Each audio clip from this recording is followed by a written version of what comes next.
It's the final band in the Rock Is Not Dead interview series with all bands that are appearing at the Rock Is Not Dead festival at the Koala Tavern in Brisbane on February the 1st. I got to catch up with Ryan and Alex from Tailor Made Rejects, and I just wanted to take the time to say up front that unfortunately Ryan had some technical difficulties and the audio is a little off in this, but I wanted to keep the rawness and the integrity of this interview intact. So without further ado, here's my interview with Ryan and Alex from the Tailor Made Rejects. All right. Today I'm joined by Ryan and Alex from the Tailor Made Rejects, who are a part of the Rock Is Not Dead festival this February 1st at the Koala Tavern. Welcome to Rock and Roll Damnation, and thanks for your time for chatting with me about all things Rock Is Not Dead. First and foremost, for those who may not be aware of Tailor Made Rejects, tell us a bit about the band, the brand of rock and roll that you play, and give us a little bit of a history. Ryan, you want to go first? Yeah. So, hi everybody. So Tailor Made Rejects. How to try to fit that into a ball is a very difficult thing. I think even we struggle with containing that sometimes as well. But I would say that we're usually classified as an alt rock outfit, but we do have elements of like pop punk and things like that, especially with our new record we're working on. And yeah, so it's kind of hard to sort of nail it down, but I'd say alt rock is where we live in the genre department. And a brief history. So Alex and I been Tailor Made Rejects for about 4 years with our drummer, the Zig. Val, our bass guitarist, joined us, a year or 2 years ago? Yep. Is that right, Alex? Yeah, more or less, yeah. Yeah, we've just been smashing it out of the park. We're actually going, we're finally stretching our legs now, moving out of Brisbane for this year, which was one of the big milestones for this year. So we've hit all the big stages that we wanted to in Brisbane. Now we're going to try to start dominating the other states. I think I have a way to define our music. It's like no rules rock, because we don't put barriers. We just make the music that we feel is good. We don't have a template. We don't have anything for that. So I think that can, paint the picture of what we do. Is we do a no rules art rock. Yes. Yeah, I like that. I think that works well. It describes it well. I mean, I've had a listen to you guys on Spotify and checked out the socials, and I really do like what you do. And I know that you're also one of Shane's favourite bands from Rock Is Not Dead. So I can understand why. So now your resume is growing at a rapid pace. You supported Candlebox last year. What a show that was. What a great bunch of guys those Candlebox guys were. Amazing experience. Radiators. But the one I'm really interested in is you shared the stage with the Wolf Brothers. How did that come about? And I'll give you the backstory on that one in a minute. We were asked to join the. I think there's a little bit of delay. You want to go first, right? Yeah. That's right. No, please take it, please. Oh, what I was saying is that was an amazing opportunity that we had. We were asked to join a lineup for a festival where we played with not only the Wolf Brothers, which are amazing, I love them. We played also with Thirsty Merc, and also the Radiators. And it was amazing, the mix of rock and different styles, and the atmosphere was incredible. I really enjoy playing with them, and we were just basically asked to join the lineup. It was, I mean, by the sounds of it, that was an incredibly diverse lineup too, which is fantastic. Now, the reason I ask about the Wolf Brothers is that I'm Tasmanian born and bred, and Tom and Nick Wolf and Brody are all really good buddies of mine. So it's always nice to sort of know who these guys have been sharing the stage with, and they're such big champions of upcoming talent as well. So I just thought, yeah, it was an unusual matchup, but also one that when you sit down and listen to it and figure it out, it works really, really well. Well, yeah, I mean, I could definitely talk on that for a second. There was some eyebrow raises because obviously the genres are very different, and I have to have we have nothing but respect for the Wolves because they really took us in, and we've played with all levels of bands, and they were probably the sweetest to us, welcoming, and the good thing about the Rejects is although we're predominantly sort of heavier music, we still put on a very fun show. We try to make it as fun and as lively as possible. So it really did kind of end up matching the energy that they also brought. But they, I think, towered over the rest of us. They were just incredible that day. Absolutely, yeah. They're a good bunch of blokes. They really are. So, you've shared stages with some of the finest. You've done your own shows. You're talking about moving outside of the Brisbane bubble, I guess, to a certain degree. What's actually on the cards for you these coming up in 2025? So we have there's a couple of exciting things. We've announced our record, so we're working on a record at the moment.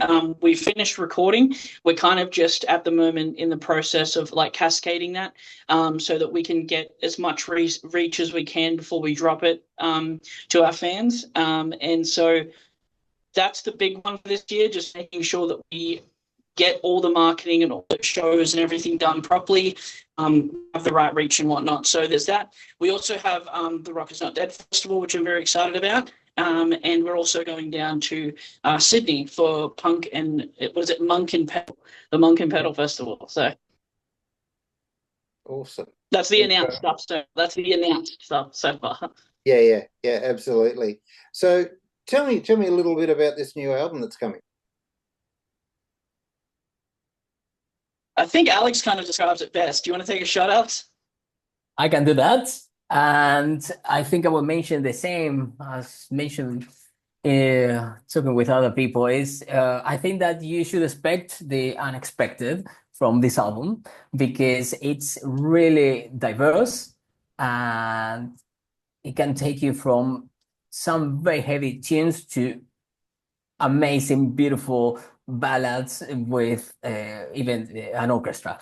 So to that point, so we are very proud of this this album that we put together, and it goes from end to end of the spectrum of what we can do, but without losing the Rejects stamp. We are even including a song that is the one that we are releasing very soon, on the 7th of February. That it's a song that we first wrote in the first year of the band. So you can imagine there that we have a really broad range of things happening, and we cannot wait to unleash the album because it's already recorded. It's there. It's just waiting for us to put it out. And where did you record that, and who was behind the controls, or is it something that the band's done themselves? No, we did it. We did it ourselves independently. Yeah. So sorry, can you guys hear me? I think I dropped out for a second there. Am I still live with you guys? Yeah, all good. All right. Yeah. So we need to give a big shout out to Chris Ross, who is our engineer producer since pretty much our single. Chris, when I first wanted to start being a recording artist, I went through a couple of years that kind of sort of almost got there. Chris really understands the vision. I have to give him his flowers, and especially when we ask these type of questions, because he is such an incredible producer on than just the recording end. He really gets the vision. He fully understands the scope of what we're trying to do. So with record, we already have that established relationship. We already have that established understanding of our vision. And so he came in and he was like the fifth member of the band. He just knew everything we were going for and crushed the park. So we're very excited about this album. And I think that's probably the key thing, and everybody that I've spoken to that has been really happy with the way that they've being able to put an album together is having that Mm. person that gets the vision, that understands it, that shares it, and probably pushes it a little bit harder. I mean, from the beginning to now, I mean, how do you think your writing styles have changed? The best way to, I guess, have perspective is when we first, like, long story short, it was supposed to be a Rhone Valley project. So I had created a bunch of songs that I was going to display them as my work and have a band behind it. And that work is just kept playing through. But when we got together in the room, it was a diverse collection of creative people from other creatives. It's pretty much immediately, this is a project, this is Tailor Made Rejects. On the work done for that EP, and they added and expanded them to levels I could never even imagine. But we approached it very differently. So this was the first time we all, like skeletons right from the song, all were completely collaborative, 100% across the board. So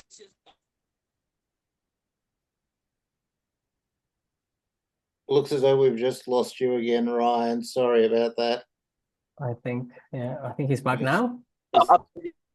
my reception's kind of bad.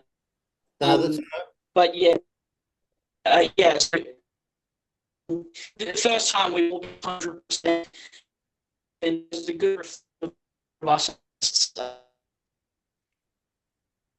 you're breaking up on us again, Ryan. Sorry. So, Alex, if I can address this one to you while we wait for Ryan to put back on. I mean, your involvement, obviously, Ryan had laid the foundations for so much stuff.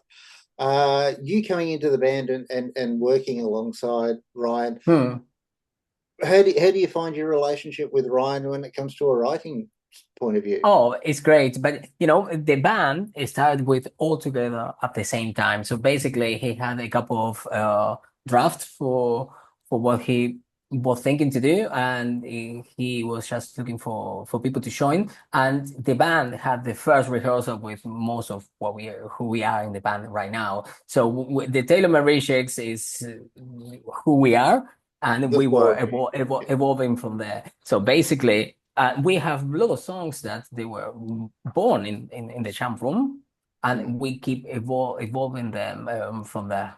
So, and then we put the final touch in the studio, because there are some things that sometimes you need to fine tune a little bit more, but the core and the essence of the song is polished in the jam room. So we are a band that we play a lot, so that helps to polish the edges of all the songs, and it's mostly an evolving process. So we start with something, and then we end up having something a different structure, or we might make changes based on what we are building. But we usually record things, and we also work offline in our home studios, putting things together, because usually when you start writing in a jam room, you cannot hear properly because it's too loud. But when you sit down and you put everything on your door and everything there, you can play around and make things make more sense. So, but that is how basically we work. The core in the jam room, and then we fine tune at home, basically. Awesome. Now, you as a guitarist, Alex, who are your influences and what did you grow up on? Oh, okay. That's interesting, because I started listening to, back in the day, was super heavy, like Pantera, Sepultura. But then I started to move more on the softer side. And my biggest influences are grunge. So I love really good melodies, really good choruses, but uh, I started to move a little bit away from what is being just a guitar thing. I'm more of a songwriter. I love writing, and even if I'm not playing guitar, because sometimes I write in piano. But if if I have to name one influence, I would mention the Beatles for me, which is very far away from what you listen from the rejects, but it's there, right? It's there. At the core of the rejects, you always also see, good melodies, good choruses, and there is where, all the influences that we have matches. Yeah, absolutely. No, for sure. But So if you want me to give you a guitarist, I can give you. I love Jimi Hendrix. I love Steve Vai, and Joe Satriani. Those are for me up, up there. absolutely. So going back to the Rock is Not Dead Festival, Yep. how did you guys first come to be involved with this, and how did you get to know Shane and Pablo? Shane contacted us on our page, and we were talking, and we started talking from there because he told me that he had seen us playing, and he really wanted us to jump in the lineup. When he told us what was the project and who was involved and everything, we didn't have any doubt to join, and we are very happy for the opportunity to jump in. I see Shane putting all his heart in the promotion, and it's amazing how things are going. So we cannot wait, to be honest. Yeah, and again, for me, it's such an interesting lineup. I mean, seven of Brisbane's brightest bands, I think, independent bands too, and then you have Avalanche coming up from Sydney. Yeah. There is such a nice diversity in the lineup of styles and sounds, but it all throws back to that spirit of rock and roll, and that's the important thing, I think. What they've done is just incredible, and I can't wait to see you guys do your thing as well. If we were to try and put a spin on this, which I don't think we really need to, but if we were trying to put a spin on this, what could people expect seeing Tailor Made Rejects for the first time? Oh, that's a good question. I think if I need to summarize that, because super high energy performance with amazing melodies that will keep you on your toes and tapping, because we make music for people to sing, and I think that our performance it's at a super high energy level, so you get tired only just for seeing us on stage. Excellent. And I guess, you touched on it before, being excited about the lineup. How important is a festival like this to not only the music scene in Brisbane, but to, a bigger picture of championing new emerging artists? That's a really good question, because this type of events is super healthy for the industry, and it show that it's still possible because of all the ups and downs that the industry having going on, a lot more after COVID. So seeing and showing that it's still possible, that there are people taking the lead, it's what helps the industry, and also shows the health of live music, right? Because that is the most important thing. So having organic music being played live and that brings energy, that brings people all together. That is the point here that I want to make, because it's what makes the music alive. For me, I always say music needs to be played live to be live, to be out there, because you can always go and play on a streaming platform, but it's not really alive, that music. No, exactly. There's a different energy and a different feel that comes when it's played live. I completely agree with you. I love discovering bands that actually sound better live than they do on record. That's something I always look forward to, because there's that added element that is almost like adds another sense to it. So I'm really looking forward to seeing you guys. I'm actually coming up for the festival from Melbourne. Oh, nice. So looking forward to seeing you guys and everybody else on the bill. Will there be Tailor Made Rejects merch at the show? Of course, we all have merch, and Zach will be um, sharing that with everyone. He's the one who manages all the merch. We always have a lot of t-shirts and other goodies, so you guys will be able to grab anything from us because yeah, it's interesting because you just mentioned that, and it happens sometimes that we go to shows and we see people, shows that they are not our shows, and we see people wearing our merch. That I don't know, it's nice. So you guys will be able to grab something too. Absolutely. All right, Alex. Thank you so much for your time. We do look forward to seeing you on the 1st of Feb at the Koala Tavern as a part of Rockers Not Dead. I'd like to thank you again and Ryan for your time. Unfortunately, Ryan couldn't stay with us, but really looking forward to your set, and we'll see you there on February the 1st. Thank you, Alex. Many thanks, Andrew. Many thanks. We cannot wait to play there. Yeah, we'll see you then. Bye Take for now. care. Bye.